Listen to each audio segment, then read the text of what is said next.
Hello, everybody. I am so honored to be here. I've heard such amazing talks so far, and just thank you to Figma for having me. My name is Nicole McLaughlin, and I am a fashion and footwear designer focused on upcycling. Upcycling is being able to see the potential of what already exists by transforming it and extending the lifespan. My job is to take unwanted items and everyday objects and turn them into something usable, wearable, or thought-provoking. I take what is familiar, like a tennis ball, and I transform it, and I give it a completely different function. This began as a passion project, but has now become a full-time career and a quest to prove to all industries that waste is actually a resource. My design journey began back in 2015 after I graduated from college and started an internship working in the fashion industry.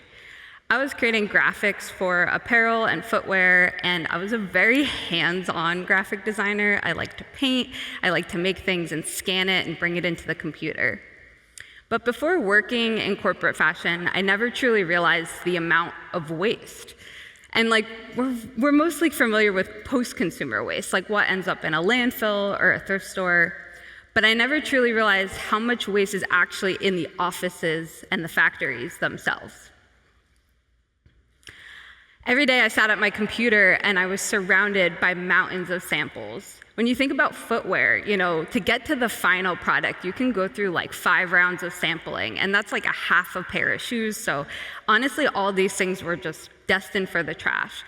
The office had like these boxes that were just piling over, and they said shred on it. And seeing them piled up, it just I couldn't help but wonder, there's still so much life left. There's a footbed, laces, upper, midsole, outsole, etc. So I would rummage through the office on nights and weekends, and I would bring these things home with me. And I didn't have a plan or any knowledge of making clothes, but I started to just disassemble, hot gluing, cutting, stapling clothes together. And to be honest, I at some point was gluing clothes to my own body as a mannequin. And this is really when I started to learn the power of rapid prototyping. I was getting so inspired by everything that I was making. And it was a nice change of pace. I was sitting at that computer all day long. I know we're all familiar with that feeling. So taking it off the screen and really just getting my hands dirty, it really felt good. And it wasn't something making something that felt like a final product. It was really about the process. And it was also not getting stuck on an idea for too long. I think, we as designers, we have a hard time exploring new ideas because sometimes we're worried, we don't have the skills or the knowledge to begin, how do we even start? But during this time, I really pushed myself through that feeling. And to be honest, it was some of my best and most important work. It was just realizing the possibility of these materials. And obviously, things were very rough around the edges, but I wanted to continue to develop and see where this could go. I didn't know how to use patterns, so I was physically just putting materials onto my body to create shape and to understand form and movement. I let the fabrics and the colors determine the shape and, kind of just went with wherever they wanted to go. I would look for items like jackets, where there's a zipper, there's pullers, there's pockets, and so I would get more bang for my buck on one garment.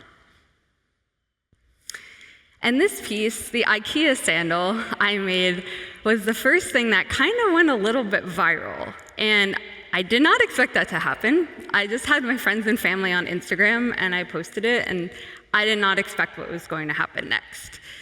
And it picked up, and people were they're sharing it, and they were sending it to people, and I think that's really what was the moment that I was okay, maybe people like this, maybe I have something here. But I was mostly why? What about this is so cool that people really want to talk about it? And I think it was a little bit of the moment where we were in sneaker culture, but also the colors were great, but I really think it came down to IKEA, the branding, something we're all so familiar with.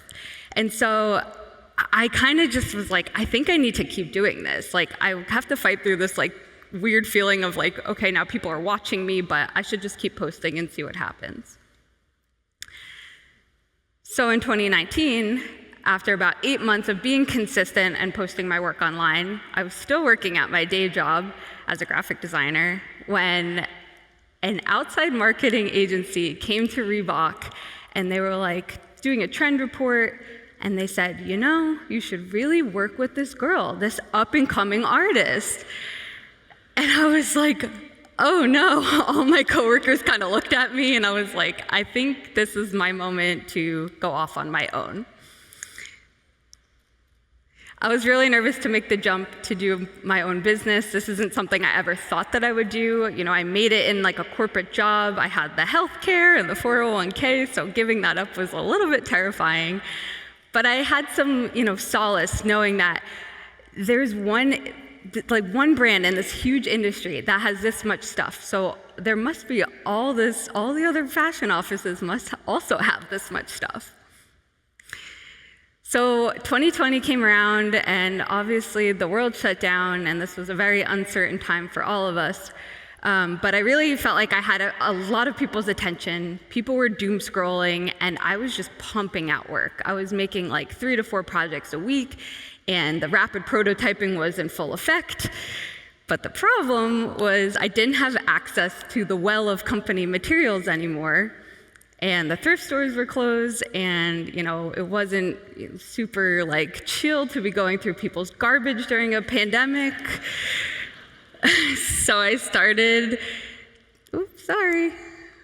to upcycle my own upcycles. I started to take apart the things that I had made.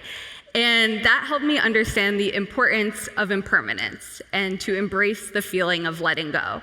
And that what is next for this piece may actually even be better than what it was once before. We often limit ourselves to imagining something in only one way. But a backpack doesn't have to stay as a backpack. It can be shorts or a vest. And a shoe doesn't have to stay as a shoe. It could honestly be anything. And at this point, I feel like my address got leaked because all of a sudden, truckloads of mismatched pairs of shoes and clothes and people's garbage started ending up at my 500 square foot studio. But that gave me hope that, these corporations and that people in general just watching one small independent artist. So that fueled me to show them how good their trash could look. When brands started to reach out to do projects together, I had to learn how to balance a brand's identity with my own. It was challenging to make sure that they were represented, but also let my personal style come through. I found things that I was good at, like branding, going back to that IKEA shoe and making sure that's coming through at the forefront, but in a way that hasn't been really done before. And when you're starting a new endeavor, I think that's just such an important thing to remember is you have these skills and try to apply that, to your new project. And I was finding creative ways to take those products from these brands and trying to transform them into a way that it's familiar, but it's in a way that they hadn't seen it before. And this sort of created this new era of marketing. I worked with brands like Puma to use their soccer goalie gloves, and that's just transforming it from this product into a wearable piece. And once I started to take brand projects, they turned into so many more opportunities. Like working with luxury brands, Hermes and Gucci, a space that I thought that my work would never sit in. And that even led to creating a piece for the Super Bowl. So this was a 6-foot jacket. It was really heavy. And we made it in a way that we can take it apart after. And so it wasn't, there wasn't any cuts. There was very, very minimal stitches. So all the gloves were taken apart and we were able to donate to a school after. For me, no material is off limits.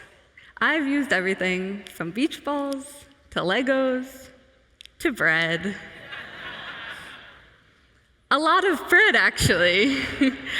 My ideal project is one that I could rework into a lunch after. And I use humor as a way to capture people's attention, to bring them into a conversation. The topic of sustainability can be really dark and depressing, and I don't always find it to be super inviting. But I share these projects in hopes to bring this topic, a little bit lighter and make it more approachable. Come for the laughs, but stay for the bigger message.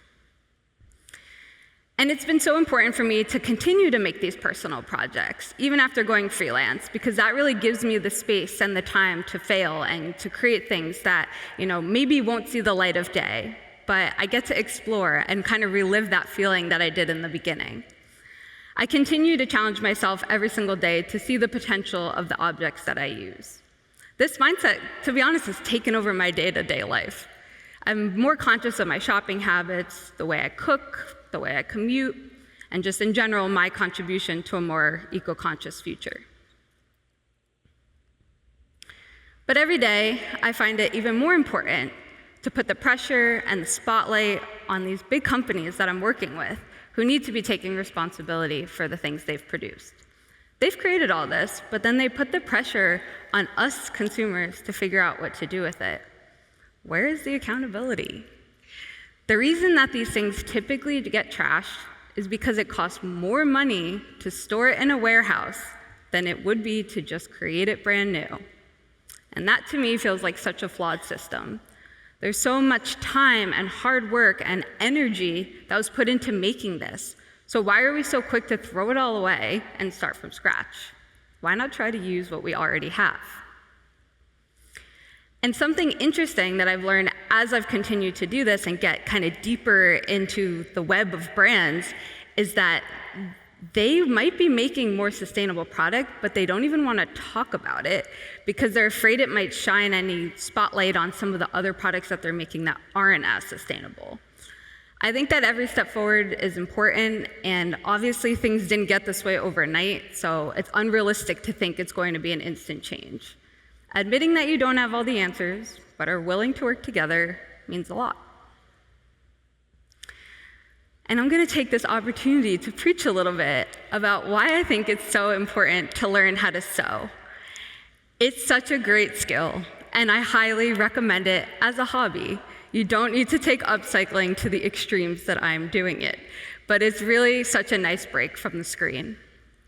And you can use upcycling as a way to make your wardrobe work for you. You can initiate things like clothing swaps in your office, on campus. Just because you might not want something anymore doesn't mean a friend wouldn't want it. And now I've kind of reached this point where I've had so many students and young people reaching out, being like, where are you getting all this material? And obviously these brands that are so willing to send it to me for free. So I was like, how do we just connect the dots between these people? So I started to teach workshops in hopes to get the materials to those who are looking for it. The workshops are an opportunity for people of all different backgrounds to come together to learn how to sew and repair clothes. Problem solving around waste isn't just a fashion industry issue. I think this creative way of thinking could be applied to any industry. And we can learn from each other. Sometimes we're sitting next to each other and actively solving each other's problems.